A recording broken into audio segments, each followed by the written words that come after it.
Meenakshi Institute of Engineering and Technology, Tandalam, Chennai, BTech, CSE, AI&ML, AI&DS, Cybersecurity, IT and ECE. Colorful collections, trending fashions. The Chennai Silks in Aha Oho Adi sale. 50% வரை தள்ளுபடி. அழகு தரும் மூலிகைகள், ஆரோக்கியம் தரும் மருத்துவர்கள். Doctor Srivarma's. IPS Tamil நேயர்களுக்கு வணக்கம். இன்றைய நேர்காணலில் நம்முடைய இணைந்திருப்பவர் மூத்த பத்திரிகையாளர் தாமோதரன் பிரகாஷ் சார். வணக்கம். வணக்கம் ஜெயலலிதா சார். எடப்பாடி பழனிசாமி ஒரு சுற்றுப்பயணம் கிளம்ப இருக்கிறார். அதிமுகவுக்குள்ள எந்த பிரச்சனையுமே இல்லையா? சில விஷயங்கள் போயிட்டு இருக்கிறதா நீங்கள் சொன்னீங்க. என்ன நடந்துகிட்டு இருக்கு அதிமுகவுக்குள்ள?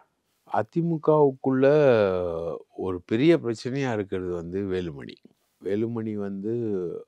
வேலுமணியுடைய பிரதர் அன்பரசன் இப்போது ஒரு காஃபி போசா கேஸில் மாட்டியிருக்காரு. அவருடைய அண்ணனா பிரதர்னா காமன் டேர்ம். எனக்கு அண்ணனா தம்பி அடிக்கடி டவுட் வரும்.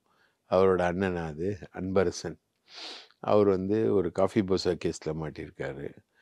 அது இல்லாமல் சதக் ஜலால் அப்படின்னு ஒரு பெரிய ஆள், சிங்கப்பூர்லலாம் பிஸ்னஸ் பண்ணுறவர். அவர் வீட்டில் இப்போ அமலாக்கத்துறை ரெய்டு நடந்தது.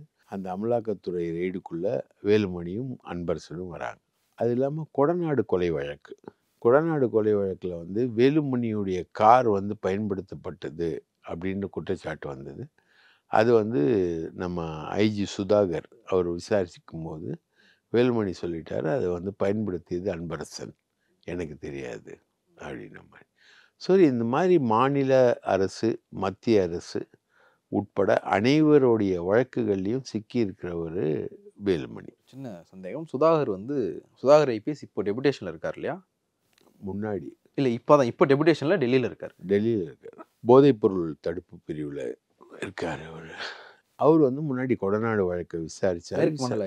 மேற்கு மண்டல ஐஜியாக இருந்தப்போ ஸ்பெஷல் டீமாக விசாரிக்கும் பொழுது அதில் வேலுமணியே வாக்குமூலம் கொடுத்துருக்கார். இது மாதிரி இப்போது அது நோண்டி எடுக்கிறாங்க மாநில அரசு. அப்போது இந்த மாதிரி மாநில அரசு, மத்திய அரசு அனைத்திலும் சிக்கியிருக்கிறவர் வேலுமணி. இவர் பண்ணக்கூடிய ஆப்ரேஷன் என்னன்னா, இப்போ அமித்ஷா கிட்ட போயிட்டு அந்த காஃபி போசாலேருந்து என்னை விடுதலை பண்ணி விடு, சதக் ஜலால் கேஸ்லேருந்து என்னை விடுதலை பண்ணி விடுங்க அப்படின்ற மாதிரி ப்ரெஷர் போட்டுக்கிட்டு இருக்கார். இவருக்கு பிஜேபியுடைய தயவு கன்ஃபார்மாக தேவை. இல்லைன்னா இவரால் சர்வே ஆக முடியாது. ஒரே அடியில் சுருட்டுருவாங்க பிஜேபி. அந்த மாதிரி இருக்கிறதுனால இவர் என்ன பண்ணுறாரு, பிஜேபி ஆப்ரேட் பண்ணுறாரு, பிஜேபி இவர் ஆப்ரேட் பண்ணுது. இப்போ சமீபத்தில் இவர் அமித்ஷாவை போய் சந்திக்கிறாரு. சந்தித்த அப்புறம் அமித்ஷாவோட பேட்டி தினத்தந்தியில் வருது. தினத்தந்தியில் நாங்கள் பாஜக கூட்டணி ஆட்சி அமைக்கும், அதிமுக தான் முதல்வர் பதவியை, அதிமுகவை தான் முதல்வர் பதவியை வகிப்பாங்க, ஆனால் அதிமுகவில் சேர்ந்த ஒருவர் வகிப்பார் அப்படின்ற மாதிரி சொல்கிறதோட விஜய் சமயம் கிடைக்கும்போது அவர் பாஜக கூட்டணிக்கு வருவார் அப்படின்ற மாதிரி அவர் ஒரு பேட்டி கொடுக்குறாரு.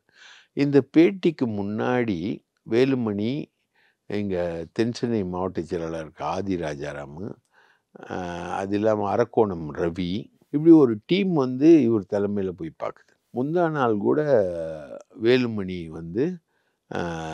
இங்கே இருக்கக்கூடிய மாவட்ட செயலாளர் ராஜேஷ் மற்றும் டி நகர் சத்யா 2 பேரையும் கூப்பிட்டு உட்கார வச்சு ஒரு ஸ்பெஷல் மீட்டிங், இவருடைய வலுவை அதிகப்படுத்துறதுக்காக ஒரு மீட்டிங். அதே மாதிரி லீலா பேலஸில் ஒரு எம்எல்ஏக்கள் கூட்டம், அதிமுக எம்எல்ஏக்கள் கூட்டம். அதில் 25 எம்எல்ஏக்கள் கலந்துக்கிறாங்க. இவருடைய தமிழ்நாடு முழுக்க எம்எல்ஏக்கள், மாவட்ட செயலாளர்கள், ஒன்றிய செயலாளர்கள் லெவலுக்கு இவர் உள்ளாட்சித்துறை அமைச்சராக இருந்ததுனால இவர் ரீச் பண்ணுறாரு வேலுமணி. அதாவது கட்சி பேரலாக எடப்பாடிக்கு எதிராக கொண்டு வர்றாரு. இது எடப்பாடிக்கும் தெரியும். அதனால தான் அவர் உளுந்தூர்பேட்டை கோட்டத்தில் எடப்பாடி அதிமுகவை எந்த கும்பனாலும் ஒன்றும் செய்து விட முடியாது அப்படின்னு ஒரு சவால் விட்டுட்டு, அதிமுக தனித்து தான் ஆட்சி அமைக்கும், கூட்டணி ஆட்சி அமைக்காது அப்படின்ற மாதிரி அடுத்த ஸ்டெப் அவர் பேசுகிறாரு. ஸோ வேலுமணி அப்படின்றவர் எடப்பாடிக்கு ரொம்ப நெருக்கமானவர். 2 பேரும் ரொம்ப க்ளோஸு, எல்லா விதத்துலேயும் அவங்க 2 பேரும் க்ளோஸ். ஆனால் அந்த வேலுமணியை கிட்டத்தட்ட மகாராஷ்டிராவில் ஷிண்டே மாதிரி தமிழ்நாட்டோட ஷிண்டேவா வேலுமணியை பிஜேபி யூஸ் பண்ணுது. அது எந்த அளவுக்கு யூசேஜ்னா, அடுத்து ஆட்சி அமைக்கும்போது 2.5 வருஷம் பாஜக ஆட்சி, 2.5 வருஷம் வேலுமணி ஆட்சி. வேலுமணி முதல்வர் வேட்பாளர். வேலுமணி வந்து முதல்வர் வேட்பாளராக வேலுமணி அறிவிக்கப்பட்டால் பாஜக ஆட்சி அமைக்கும். முதல்வர் வந்து பாஜக 2.5 வருஷம். இல்லை இன்னைக்கு ஆனால் எடப்பாடி பழனிசாமி பேசும்போது அமித்ஷா இன்னும் முதலமைச்சர் வேட்பாளர் அறிவிச்சிட்டாருன்னு தானே பேசியிருக்காரு. அவர் சமாளிக்கிறார்.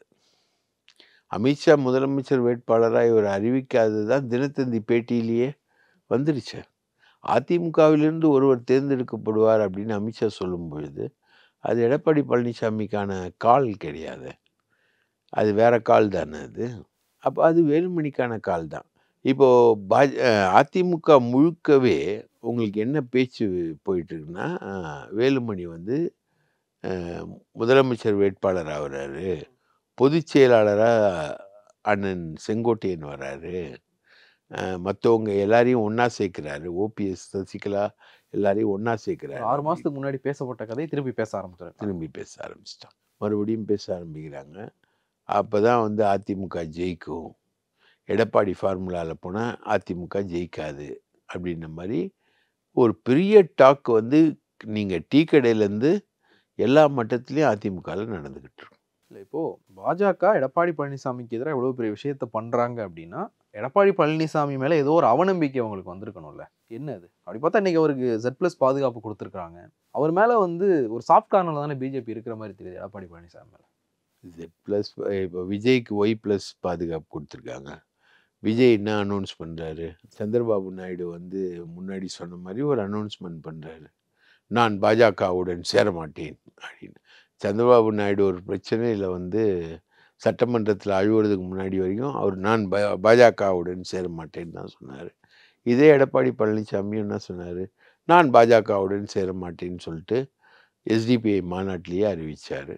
ரைட்டா, ஜெயலலிதாவும் அறிவித்தாங்க நாங்கள் பாஜகவோடு சேர மாட்டோம் அப்படின்னு. திமுகவும் அந்த மாதிரி அறிவித்தாங்க. குள்ளுகப்பற்ற அந்த பட்டர், சாமியார், பண்டாரம், பரதேசி இதெல்லாம் திமுக அனௌன்ஸ் பண்ண விஷயங்கள். அதுக்கப்புறம் காமன் மினிமம் ப்ரோக்ராம் போட்டு வாஜ்பாயோட கலைஞர் சேர்ந்தார். ஜெயலலிதா பாஜகவுடன் சேர மாட்டேன்னு சொல்லிட்டு பாஜகவுடன் சேர்ந்தாங்க. அது மாதிரி நிறைய இருக்குது. அது மாதிரி பிஜேபின்றது வந்து டோட்டலாக ஸ்வாப் பண்ணுற கட்சி. ஒரு கட்சியை அழிச்சிட்டு தான் வரணும் அப்படின்றது தான் பிஜேபியுடைய ஏம். பிஜேபியை பொறுத்த வரைக்கும் அதிமுகன்ற கட்சியை அந்த கட்சி விரும்பவே இல்லை. இப்போது இந்த விஷயத்தில் வந்து பிஜேபிக்கு வேலுமணி தேவையா, வேலுமணிக்கு பிஜேபி தேவையான்ற ஒரு கேள்வி இருக்குது. ஏன்னா எடப்பாடி பழனிசாமியை பாஜக சொல்கிறத கேட்க ஆரம்பிச்சிட்டார். கூட்டணிக்கு மறுத்துக்கிட்டு இருந்தவர் சில பேச்சுவார்த்தைகளுக்கு பிறகு கூட்டணிக்கு ஒத்துக்கிட்டார், கூட்டணி அமைஞ்சிருச்சு. இந்த கூட்டணி ஆட்சின்ற விவகாரத்தில் கூட பெரிய அளவில் ஒரு ரியாக்ட் பண்ணுற மாதிரி தெரியல. இந்த இடத்துல வந்து பிஜேபி வேலுமணி அப்ரோச் பண்ணுதா, இல்லை வேலுமணி அவருக்கு சில தேவைகள் இருக்கிறதுனால நான் அதிமுக உடைக்கிறேன்னு பிஜேபி போய் நின்றுருக்காரா? அவரோட தேவைகளுக்காக தான் நிற்கிறார். அவருக்கு கூட நிற்கிறது ஜக்கி வாசுதேவ். ரைட்டா, இப்போ என்ன சிச்சுவேஷன்னா பியூஷ் கோயல், அமித்ஷா, ஜக்கி வாசுதேவ் இப்படி ஆளாளுக்கு எடப்பாடி பழனிசாமி கிட்ட டிஃப்ரெண்ட்டாக பேசுகிறாங்க. பிஜேபிக்கு அதிமுக ஒற்றுமையாக இருக்கிறது பிடிக்கவே பிடிக்காது. அது வந்து சசிகலாவும் ஓபிஎஸும் ஒத்துமையாக இருக்கும்போது ஓபிஎஸ்ஸையும் சசிகலாவையும் பிரிச்சுது ஃபஸ்ட் அதுதான். அதுக்கப்புறம் சசிகலாவும் எடப்பாடியும் ஒத்துமையாக இருக்கும்போது எடப்பாடியும் சசிகலாவையும் பிரிச்சுது த செகண்ட். டிடிவி தினகரன் அவங்கெல்லாம் வந்து பாஜகவுக்கு எதிராக இருக்கும்போது அவங்களெல்லாம் அடின்னு அடிச்சுது. சசிகலா வீடுகளுக்கு 1200 கோடி ரூபாய்க்கு ரெய்டு போட்டுச்சு. டிடிவி தினகரனை திகார் சிறைக்கு அமிச்சது. இப்படிலாம் பண்ணிவிட்டு இன்றைக்கி என்ன லெவலு, அதே சசிகலாவும் ஓபிஎஸ் அன்னிலேருந்து ஒரே லைன் தான், பிரித்ததுலேருந்து ஒரு பிஜேபி ஆதரவாளர் தான். எல்லாருமே பிஜேபி ஆதரவாளர்களாக தான் இருக்கிறார். ஸோ பிஜேபி வந்து அதிமுகன்ற ஒரு மாநில கட்சி வலுவோடு இருக்கிறத விரும்புறதில்லை. அதுக்கு வந்து நீங்கள் வேலுமணி மாதிரி ஒரு ஆள் கிடைச்சா அவங்க விடுவாங்களா? வேலுமணிக்கு இருக்க ஒரே ஆசை வந்து அவர் முதலமைச்சர் ஆகணும். அதிமுக அழியறதை பற்றி கவலை இல்லை. அதிமுகவை வந்து பாஜக கபலீகரம் பண்ணுறதை பற்றி அவர் கவலைப்படவே இல்லை. அவர் வந்து பாஜக கூட்டணி வேணும்னு பேசின நாட்களில் ஒருத்தர் தானே. அதிமுக பாஜக கூட்டணி அமைந்திருந்தால் பாராளுமன்ற தேர்தலில் நிறைய தொகுதிகள் ஜெயிச்சிருப்போன்னு சொன்னவர் வேலுமணி தானே. ரைட்டா, இந்த சைடு தமிழிசை சொன்னாங்க, அதிமுக சைடு சொன்னது வேலுமணி தானே. அவர் தான் அண்ணாமலையை வளர்த்தெடுக்க அதிமுக வாக்குகள்லாம் டைவர்ட் பண்ணி அண்ணாமலைக்கு போட வச்சதும் வேலுமணி தானே. அண்ணாமலை ஒரு எக்ஸ்பெரிமெண்ட் வந்து பண்ணுறாரு, பாஜக ப்ளஸ் அதிமுக உதிரிகள்னு ஒரு எக்ஸ்பெரிமெண்ட் பண்ணுறதுக்கு பக்கத்துணையாக நின்னதும் வேலுமணி தானே. அன்னிலேருந்து இன்னைக்கு வரைக்கும் வேலுமணியை பொறுத்த வரைக்கும் அவர் என்னைக்காவது முதலமைச்சர் வேட்பாளராகி முதலமைச்சர் ஆயிடணும், அவ்வளோதான் அவருக்கு ஏம். அந்த ஏமை வந்து பாஜக பயன்படுத்திக்குது. பாஜகவுக்கு அதிமுகவை உடைக்கணும், இவருக்கு முதலமைச்சர் ஆகணும், தானிக்கு தீனி சரி போயிந்தி, அவ்வளோதான். ரெண்டு பேரை பயன்படுத்திக்கிறாங்க. இதில் நீங்கள் பேசிகிட்டு இருக்கும்போது சில மாவட்ட செயலாளர்கள் பேரெல்லாம் சொன்னீங்க, அதிமுக மாவட்ட செயலாளர்கள் பேர். அதில் வந்து குறிப்பாக சென்னையில் ஆதிராஜாராம் அவருடைய தனிப்பட்ட முறையிலுடைய சமூக வலைதள பக்கங்களை பார்த்தாலே தெரியும், பாஜக ரொம்ப கடுமையாக எதிர்க்கக்கூடியவர். அதே மாதிரி ஓபிஎஸ் சசிகலா வந்து இந்த கட்சிக்குள்ளே வர்றது நல்லதில்லை அப்படின்றது மாதிரியான அதையும் வந்து ரொம்ப காத்திரமாக பேசக்கூடியவர். தனிப்பட்ட முறையில் பேசும்போது இந்த விஷயங்கள்லாம் பேசுவார். ஓபிஎஸும் சசிகலாவும் வந்து கட்சிக்குள்ளே என்னென்ன பண்ணாங்க அப்படின்றதும் தனிப்பட்ட முறையில் பேசும்போதுமே பேசுவார். அவருமா வேலுமணி பக்கம் நிற்கிற எடப்பாடி பழனிசாமிக்கு எதிராக? எனக்கு ஆதிராஜாராம் வந்து ஒரு 25 வருஷமாக தெரியும். அவர் வந்து எஸ்டிஎஸோட சிஷ்யர். சமூக நீதிக்காக இடஒதுக்கீடுக்காகலாம் போராடுறவர். ஆனால் இப்போது வேலுமணி போய் அமித்ஷாவை மிட் நைட்டில் பார்க்குறாரு. மும்பை போயிட்டு குஜராத்தில் மீட் பண்ணுறாங்க. அதுக்கப்புறம் தான் அவரோட பேட்டி வெளியில் வருது. அந்த மீட்டிங்கில் ஆதிராஜாராம் இடம் பெற்றிருக்கிறார். சார், நீங்கள் வந்து இன்றைக்கி இருக்கக்கூடிய சர்வைவலில் ஏடிஎம்கேயோடைய சர்வைவல் எப்படின்னா, நீங்கள் யாரோட பின்துணையோடையாவது இருக்கணும், அப்போ தான் நீங்கள் வந்து சர்வை பண்ண முடியும், நிற்க முடியும். அதுதான் அதில் வந்து இன்றைக்கி இருக்கக்கூடிய பவர்ஃபுல் பின்துணை வந்து சென்னையில் இருக்க 5 மாவட்ட செயலாளர்கள், ராஜேஷ், ஸ்ரீநகர் சத்யா, பாலகங்கா, விருகை ரவி, ஜெயக்குமாரை விட்டுருங்க, ஜெயக்குமாரை தவிர இந்த 4 பேரும் நீ வந்து எஸ்பி வேலுமணியுடைய ஆதரவாளர்கள் மட்டும் இல்லை, சேகர்பாபுவோட விசுவாசிகள் எல்லாருமே வந்து ஒரே கேஸ்ட். சத்யாவும் ஆதிராஜாராமும் எல்லாருமே, ராஜேஷ் எல்லாருமே ஒரே கேஸ்ட்டு. ஏற்கனவே இப்போ ரிமூவ் பண்ணப்பட்ட வெங்கடேஷ் பாபு அவரு வந்து சேகர்பாபுவுக்கு சொந்தக்காரர். இவங்க எல்லாமே ஒரே கேஸ்ட். இப்போ வெங்கடேஷ் பாபுவை ரிமூவ் பண்ணிட்டு விஎஸ் பாபுவை போட்டதுனால வேகமான விஷயங்கள் நடந்துக்கிட்டு இருக்கு கட்சியில். டெய்லி ஒரு 1000 பேர் 2000 பேர் சேர்க்குற வேலையை விஎஸ் பாபு பண்ணிக்கிட்டு இருக்காரு. அந்த மாதிரி இந்த டீமை ஃபுல்லாக ஒதுக்கணும். பூத்து கமிட்டி கூட கிடையாது சென்னையில். பூத்து கமிட்டி கூட ஆதிராஜாராமும் அமைக்கல, ராஜேஷும் அமைக்கல. பூத்து கமிட்டி கூட கிடையாது. இவங்க எல்லாருமே வந்து சிங்க்ரனைஸ்டு வித் வேலுமணியுடைய ஏற்பாடுகளில் தான் இவங்க இருக்காங்க. அரக்கோணம் ரவி அரக்கோணத்தில் இருக்கார், அவர் உட்பட எம்எல்ஏ, அவர் உட்பட எல்லாமே இருக்காங்க. மொத்தம் ஒரு அதிமுக எம்எல்ஏல ஒரு 25-30 எம்எல்ஏக்கள் வந்து கோயம்புத்தூரில் இருக்காங்க. 10 எம்எல்ஏக்கள் அவங்க வேலுமணி சொல்கிறது தான் கேட்பாங்க. அது இல்லாமல் தமிழ்நாடு முழுக்க திரட்டி வச்சுருக்காரு. அவர் நினைச்சாருன்னா எடப்பாடி பழனிசாமி எதிர்கட்சி தலைவர் இல்லை, ரிமூவ் பண்ணுவார். அந்த அளவுக்கு அவர் காசு கொடுத்து எல்லாத்தையும் பண்ணி ரெடி பண்ணி வச்சுருக்காரு. இல்லை, இந்த விஷயத்தை எடப்பாடி பழனிசாமி எப்படி எதிர்கொள்ள போகிறார்? எடப்பாடி பழனிசாமிக்கு வந்து அவருக்கே உரிய மெத்தட்ஸ் இருக்குது. அவர் எதிர்கொள்ளக்கூடிய மெத்தட். அவர் தினகரனை எதிர்கொண்டார், சசிகலாவை எதிர்கொண்டார், ஓபிஎஸ்ஸை எதிர்கொண்டார், எல்லாரையும் எதிர்கொண்டார். அவருக்கே உரிய மெத்தட்ஸ் இருக்குது. அவர் அதை எதிர்கொள்வதற்கான சாமர்த்தியமான மூவ்களில் அவர் இறங்கி பண்ணிகிட்ருக்காரு. இன்றைக்கி நிலவர பிரகாரம் பார்த்திங்கன்னா வேலுமணி வந்து எடப்பாடிக்கு பின்னாடி கை கட்டிக்கிட்டு தான் நின்றுக்கிட்டு இருக்கார். அந்த மாதிரி ஒரு ஆள் தான். ஒருவேளை திரும்பி வேலுமணியை வந்து கட்சியை விட்டு எடுக்கிற அளவுக்கு எடப்பாடி போவார்னா அந்த யுத்தம் வேறு மாதிரி இருக்கும். பெரிய அளவு ஒரு பிளவு யுத்தமாக அது இருக்கும். இல்லை, தேர்தலுக்கு ஒரு 10 மாதங்களை வச்சுக்கிட்டு அதிமுகவுக்குள்ளே இப்படியான ஒரு பிரச்சனைகளை பாஜக வளர விடுது இல்லை வளர்க்குது அப்படின்னா திமுகவுக்கு தானே சாதகமாக போகும். அதுதாங்க, புள்ள செத்தாலும் பரவாயில்ல, மருமக தாலியாக இருக்கணும் அப்படின்வாங்க.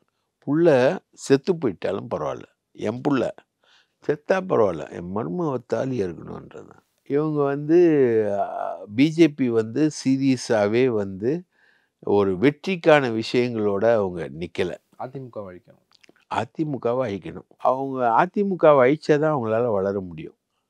இல்லாட்டி அவங்க வந்து காலம் ஃபுல்லாக வந்து நோட்டாவோட தான் அவங்க போட்டி போட முடியும். அதிமுகவை அழிச்சாதான் அதிமுக பிளேஸில் தான் பிஜேபி வளர முடியும். அதுதான் அவங்களுடைய எய்மும் திட்டமும். அதுதான் அவங்களுக்கு இந்த திராவிட கட்சிகளை பிடிக்காது. ஒன்று வாரிசுகளோடு இருக்கக்கூடிய கட்சி. இப்போ அதிமுகவும் வாரிசுகளோடு இருக்கக்கூடிய கட்சி தானே. நிறைய பேர் வாரிசுகள் தானே அதுக்குள்ளே இருக்காங்க. அந்த கட்சிகளையும் பிடிக்காது. பாமகவோட பிளவுக்கு பின்னாடியே பிஜேபி தான் இருக்குது. அதே மாதிரி அதிமுகவுடைய பிளவுக்கு பின்னாடியே இருக்குது.